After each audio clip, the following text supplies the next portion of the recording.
So it doesn't matter who you're talking to or how religious a person is. If you're going to talk about jinn, everyone is suddenly interested. So even if a person is, going through something in life, and even if they have serious questions about faith, there's this fascination that we have with jinns and with ghosts and with the outside world and things of that sort. And subhanAllah, there are some things that are beneficial to know about the jinn and some things that are not so beneficial. And unfortunately, most of the time, people waste their time with the not so beneficial things, just things that are fascinating. And obviously, when we study anything that has to do with our faith, we should study for the sole purpose of benefiting ourselves and coming closer to Allah subhanahu wa ta'ala and developing a greater understanding of our religion, rather than just simply sparking our fascination and amusing ourselves and interesting ourselves. So when it comes to the jinn, it's a very serious topic for us to study. Obviously, it has implications for us as well to know who the jinn are, what they represent, what their purpose is, and whatever it is about them that Allah or the Messenger ﷺ mentioned to us about them. Obviously, we know that they're created from fire, but they're not just created from any form of fire.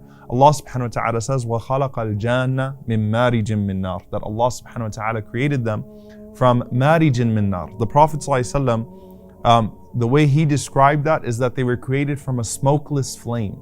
Ibn Kathir rahimahullah ta'ala, he says in al-Bidayah wa Nihaya, actually, he says that they were created min taraf al-lahab, from the edge of the flame, which is the best of it.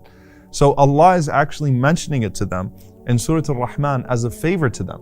And that's the mercy of Allah subhanahu wa ta'ala, that just as He created man from the finest molding of clay, He fashioned man, humankind, from the finest molding of clay, Allah subhanahu wa ta'ala fashioned jinn from the finest molding of fire overall. Okay, so Allah subhanahu wa ta'ala mentions it as a favor to them. Allah subhanahu wa ta'ala says, وَالْجَانُ خَلَقْنَاهُ مِن قَبْلُ مِن نَارِ السَّمُومِ, that Allah subhanahu wa ta'ala created them before us. Now linguistically, jinn comes from the word jana, and jana means that which is concealed. And subhanAllah, it's interesting because at one point in life, linguistically, don't misunderstand me here, linguistically, we were all jinn, linguistically. Not technically, we're always human beings, but linguistically, because Allah says in the Quran, إِذْ أَنْتُمْ أَجِنَّةٌ فِي بُطُونِ أُمَّهَاتِكُمْ, when you were concealed in your mother's wombs, which is why a miscarried fetus would be called janeen.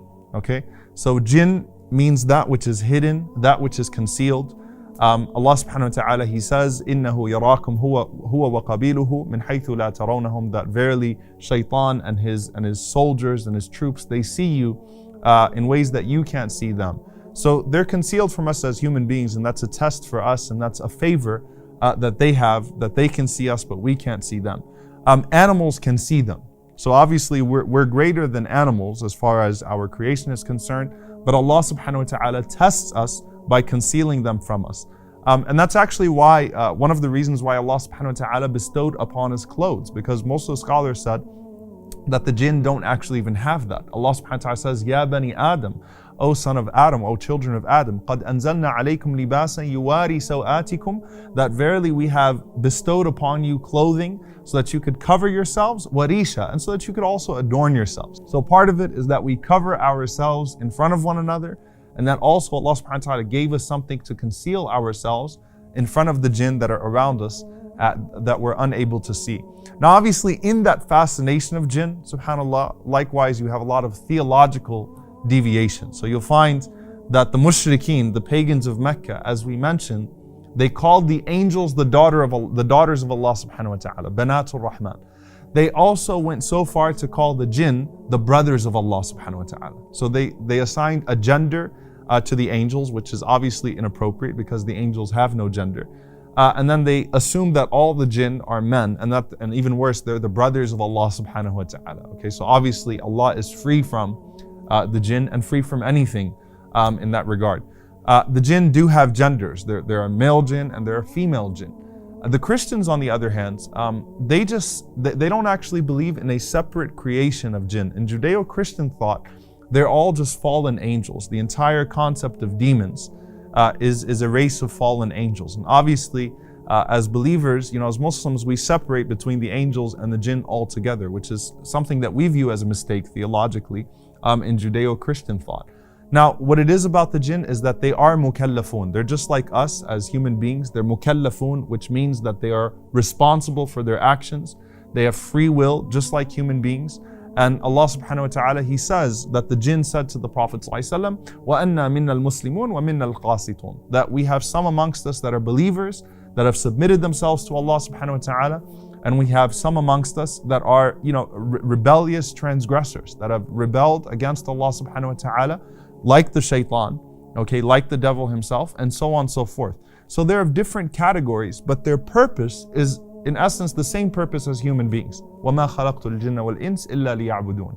Allah says, I did not create jinn or mankind except to worship me. So some of them choose to worship Allah subhanahu wa ta'ala like human beings do, and some of them choose to rebel. And they're mentioned in various ways in the Sunnah, so not necessarily with ranks, but with various names. And even in the Quran sometimes you'll see the word, for example, Afrit. And Afrit refers to a very strong jinn. Rasulullah ﷺ, once when he was praying, he caught Afrit. He actually caught one of the very strong jinn. And the Prophet ﷺ, he thought to tie that strong jinn to a pillar in the masjid, but then the Prophet ﷺ, he let him go. So the word Afrit is used sometimes in the Quran and Sunnah to refer to a very powerful jinn. Likewise, you have Shayateen, the devils, which obviously it's pretty self-explanatory. Any evil jinn is referred to as a shaitan, and they are the shayateen. Then you have an interesting word which we'll come across inshallah ta'ala in our discussions, which is the word Awamir. And Awamir are the jinn that tend to live within the homes. Okay, so they're the jinn that tend to settle within home. Obviously coming from, Amir is someone that takes up residence and that sets up somewhere. And that's what they refer to in the Sunnah of the Prophet ﷺ in that regard. And that's how the Arabs used to refer to them as well. When they refer to a jinn that was inside the home, they use the word Awamir. Okay, now obviously this entire realm, whether they're good jinn or bad jinn, we're to show aversion to them as a whole. We're not supposed to interact with this realm. We're not supposed to take steps to try to reach out to good jinn or so on and so forth. Because we don't really know. In essence, our interaction is limited, so we wouldn't even be able to tell who's truly a good jinn and who's truly an evil jinn. And some people make that mistake of trying to actually communicate with good jinn to do good things, and it actually ends up backfiring on them because that jinn that they were communicating with turned out to be not so good. So we're supposed to try to avoid that realm as much as we can in general, and obviously take steps in our lives to ward off the evil amongst them, and not to imitate their habits as well, the evil habits amongst them. So the Prophet ﷺ, for example, he said, when one of you eats, let him eat with his right hand.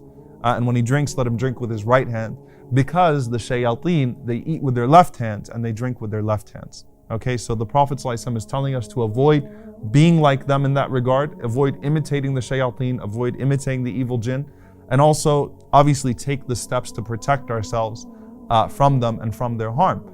But the jinn, shaitan is an exception in that he lives, Allah subhanahu wa ta'ala has granted him respite and he lives for a very long time. Otherwise, the dua of the Prophet ﷺ that we mentioned very early on, أَنْتَ الْحَيُّ الَّذِي لَا يَمُوتُ وَالْجِنُّ وَالْإِنسُ يَمُوتُونَ. The Prophet ﷺ said to Allah subhanahu wa ta'ala, or he makes a dua saying, you are al-hayy, you are the ever-living who never dies. And both jinn and human beings die. In fact, not only do they die, they have janazas, they have graves, they have funerals, they have cultures, they have languages, they have genders, they procreate. So unlike the angels who are just perpetually being created, the jinn actually marry and have children. They have dhurriya, as Allah tells us in the Quran. They have offspring, okay? And Allah subhanahu wa ta'ala has also established some of their attributes in the Quran. So Allah has established their nazar. Allah has established that they can see. Allah has established al-qawl, that they can speak. And Allah has established as-sam', that they can hear. All of these things are attributed to the jinn in the Quran.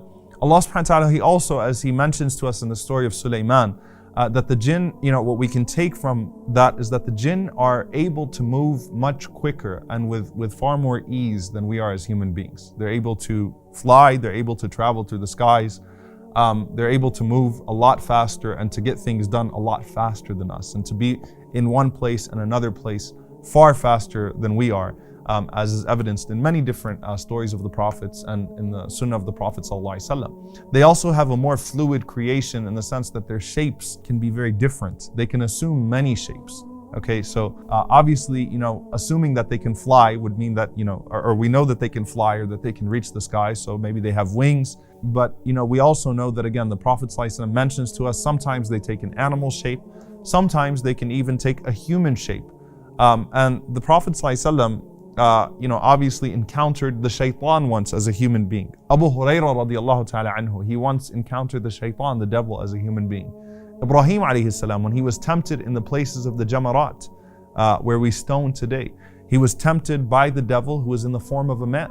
Even the enemies of the Prophet ﷺ, the very famous incident of Darun Nadwa, where shaitan came in the form of a human being and suggested to them how to kill the Prophet ﷺ, and then made them the promise in Badr that they would defeat the Prophet ﷺ and the believers, and so on and so forth. So the jinn in their shape, though we can't really draw out a jinn and see how they would look, but they're very fluid in their shape, and they're able to assume different forms. And they even have animals amongst them. Okay, so this is something established in the Quran and the Sunnah that we'll see a little bit later, because just as the jinn have right upon us, their animals have right upon us as well. So again, it's a very interesting realm, it's a very different realm, but at the end of the day, their purpose is like ours, which is to worship Allah subhanahu wa ta'ala and to overcome desire and temptation and abilities that have been given to them to do that which is right. And subhanAllah, something very powerful here, Imam Ibn al-Qayyim rahimahullah ta'ala, he says that, it's been established that the jinn will have more evil amongst them than human beings. And he said, it's because Allah subhanahu wa ta'ala gave them more abilities. And when you couple more ability with desire, so they might have the same level of desire as we have as human beings, but when you couple the ability and then you couple obviously that with the evil of shaitan, then there's more room for them to become corrupt. So there will be a greater portion of jinn that would be punished on the Day of Judgment than human beings, and we ask Allah to protect us all.